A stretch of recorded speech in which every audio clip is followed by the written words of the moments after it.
Hey guys, let's go ahead and review our study guide for our upcoming test.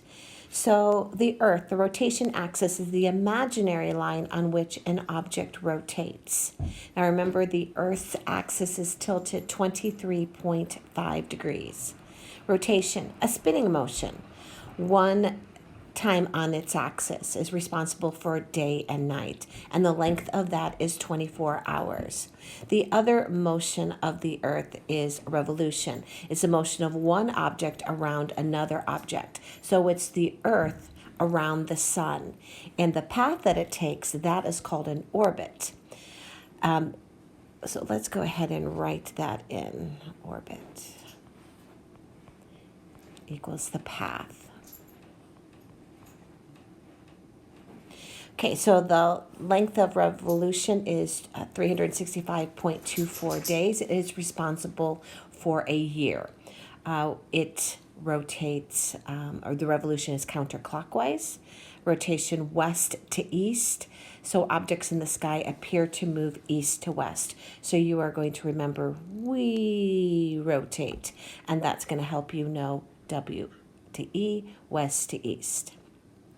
So at any point, guys, that you need to stop and fill yours in, then you pause this video and you get everything filled in.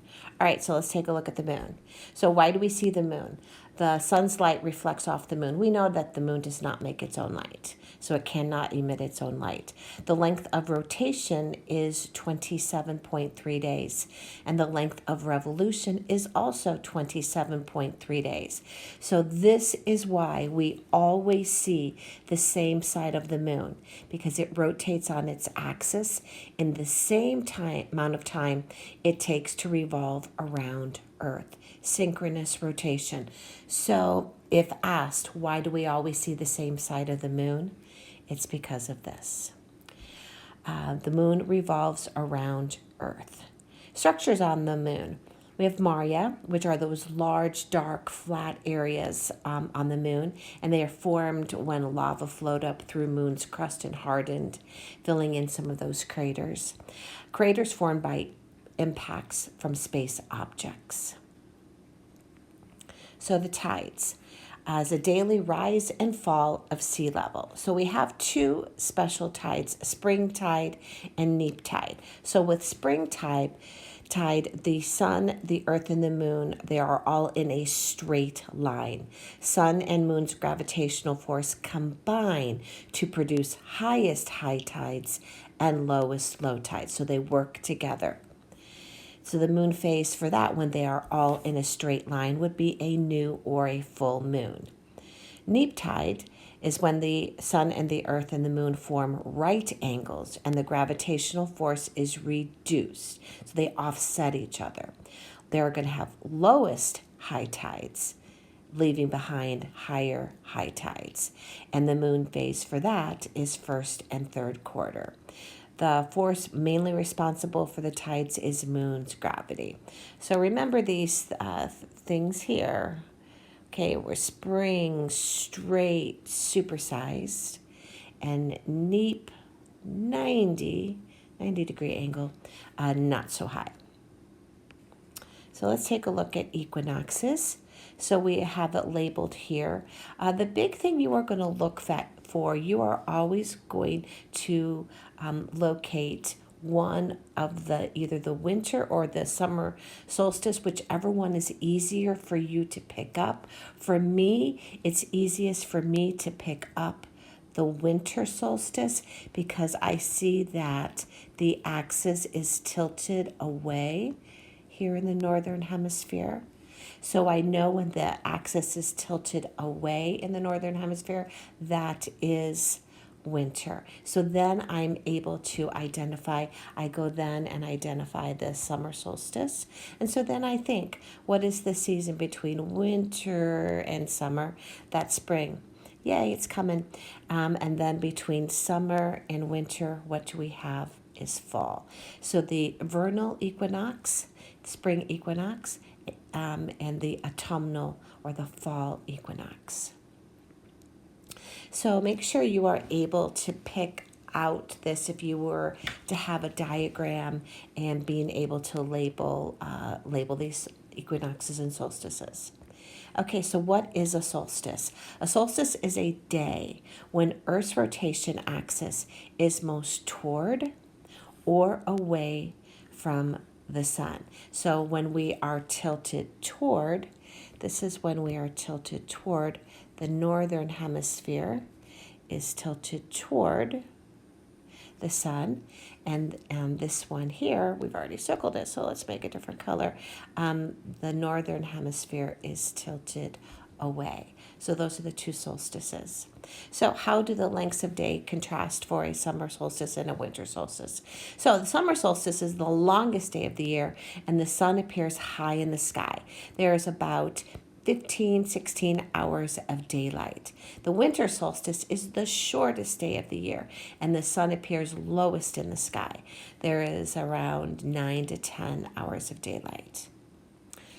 So what is an equinox? An equinox is a day when Earth's rotation axis is leaning along Earth's orbit, neither toward nor away. So it'd be like right here at this point, right here, where it's not toward or away. So if we're coming this direction, we're still facing toward, okay? Until we get here, and we're not facing toward nor away. And then here, as soon as we continue on, now we're facing away, okay? So it's this one moment here and this one moment here where we're in the middle, all right? We're not facing toward and we're not facing away, okay? So what is an equinox? An equinox is a day when Earth's rotation axis is leaning along Earth's orbit, neither toward nor away from the sun. Whoops, sorry about that, guys. We just read that. So how do the lengths of daylight hours and nighttime hours everywhere on Earth compare on an equinox? Day and night are equal. 12-hour daylight and 12-hour darkness. Everywhere on the earth has the same amount of daylight. If it is the vernal equinox in the northern hemisphere, it is the autumnal equinox in the southern hemisphere. Okay. All right, so make sure you have all of that with the solstices and the equinoxes. Pause this video if you need to. Okay. All right. So remember on our study guide, we have put a couple of extra things here and there. So you're going to need to know that the two forces that keep Earth in orbit around the sun are gravity and inertia, which are the same two things that keep the moon in orbit around us.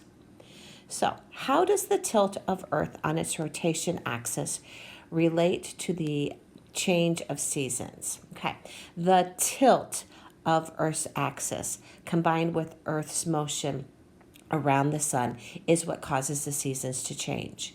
So bottom line is the tilt is the reason for seasons.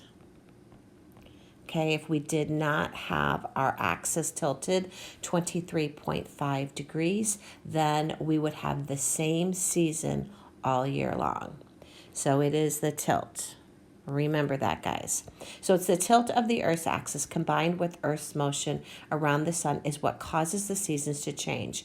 When tilted toward the sun, that hemisphere receives more direct sunlight, resulting in longer days, shorter nights, and warmer temperatures. Sunlight hits the equator directly and becomes more spread out as you move away from the equator. The regions near the poles are colder because they receive less energy than regions near the equator. Remember, the northern and southern hemispheres have opposite seasons. So if it is summer in the northern hemisphere, it is winter in the southern hemisphere. If it is spring in the southern hemisphere, it is fall in the northern hemisphere. So absolutely stop this video and get everything written in here because there's a lot of information just in this paragraph. You know the reason for the season. So if that is a question about why we have seasons, you are going to talk about the fact that the Earth is tilted toward. This also addresses the question of why is it warmer at the equator and colder at the poles. Okay. All right, so let's take a look here at solar eclipse first. So draw the position of the sun and the earth and the moon in a solar eclipse. So we have sun, moon, earth. Okay, we have two parts of that shadow. We have the umbra, which is the central part of the shadow where light is totally blocked. And then the penumbra is the lighter part of the shadow where light is partially blocked. So in a solar eclipse, the moon moves between the sun and the earth, casting a shadow on the earth. A total solar eclipse occurs only during the new moon phase of the moon. The longest total solar eclipse lasts about 7 minutes. So a person standing in the umbra here is going to see a total solar eclipse. If you are within the penumbra here, you are going to see a partial solar eclipse. If you are somewhere else on this earth where these two shadows are not being cast on earth, you don't even know what's going on, right? Because you're no part of it. Because the moon is so small, it's going to cast a much smaller shadow. So its shadow does not have the ability to totally cover the earth, like Earth's shadow has the ability to totally cover the moon, just due to size, right? Okay. So make sure you know these vocab words of umbra and penumbra, be able to pick those out. Which is which. Okay, remember penumbra, partial, penumbra. Okay, all right. So let's move on to lunar eclipse. So in a lunar eclipse, the earth moves between the sun and the moon, and casting a shadow on the moon. A lunar eclipse only occurs during a full moon phase of the moon. A total solar eclipse can be seen only by people in the moon's umbra. You can still see the moon in a total lunar eclipse because Earth's atmosphere deflects some sunlight into the Earth's umbra. Lunar eclipses don't occur every month because the moon's orbit is slightly above or slightly below Earth's penumbra. They're not on the same plane. Remember, it's like there's up or down, 5% up, 3% up, down, and every so often they'll align nice in a straight line and you can have an eclipse. So this statement here, the total solar eclipse, really is supported by that question up there. But just understanding that in the total solar eclipse, just people living in that umbra can not see the sun, or it can be part of that eclipse. But since the Earth here casts such a large shadow, since the Earth casts such a large shadow, this is what's going to happen. Sorry about that, guys. I was distracted by my pup. All right. So it casts such a large shadow. So it's coming this direction, and it's going to go into the penumbra portion, and it is going to be a partial lunar eclipse. And then as it moves into the umbra, then it is going to be a total lunar eclipse, and then it'll move its way out, partial, and then completely out of the shadow altogether and appear its normal color. Now, it's going to be orangey color. Let's see if I can find an orange here. Up here, kind of an orangey color, because of some of this sunlight is deflected into that umbra there, and that's what's going to give it that orangish color. Okay, so make sure that you are very comfortable with a solar eclipse as well as a lunar eclipse, and who is in between who. It's and what shadow is which. We have the umbra and we have the penumbra. Okay, alrighty. So here is our last little section where we're going to be looking at our moon phases. We know we added this at the top. You need to know this, okay, guys? Be able to talk about Earth's two motions and what it's responsible for here on Earth. Now, we did talk about it here on this first page, so reference that. But also here. So Earth's two motions is revolution, is the Earth's motion around the sun, and that is 1 year. Rotation is the spinning motion on its axis, and it's responsible for 1 day. Okay, so then we come to our moon phases. Now I've highlighted these in yellow like we did when we practiced in class. So big thing you're going to look for is where is the light, right? If the light is on the right, then it is going to be waxing, wax on. We're turning the light on. The waxing phase means more of the lit side is seen from Earth. That is waxing, wax on. So we start our moon phases with our new moon, where the position of the moon is between the Earth and the sun. And so the lit side of the moon, because the moon is always half lit, but we don't always see that half. So we're seeing none of the lit side here with the new moon, okay? And so then as we continue on our path here, then we're going to be seeing a little bit more. So we're having a waxing, which is the shape, waxing, which is the light on the left or the right, and then our crescent, which is our shape. So crescent is because we're only seeing a small amount of it. Okay, waxing because light is on the right, crescent because of the shape. So then we see a little bit more, until we get to a first quarter where half the moon, we see it split right down the center. The side on the right is lit, the side on the left is not. Okay, so then we keep adding more and more and more light, and we get to waxing because we are still having light on the right, and the shape is a gibbous. It is more than half until you get to our full moon where we see all of it lit. And so we got to continue this direction, right? So we're going to be turning the light off now. So the light is going to be on the left. That's the waning. So, but we're going to notice that less and less and less of the lit side is being seen from Earth. Whereas the waxing side, we see more. With the waning side, we see less. Okay, so we still see, though, guys, we still see the same shapes. We have gibbous, which is a bulging more than half. We see a quarter, which is exactly half and half. And then we see a crescent, which is just less than half, a sliver, and then we work our way towards till new moon. So new moon, waxing crescent, first quarter, waxing gibbous, full moon, waning gibbous, third quarter, waning crescent.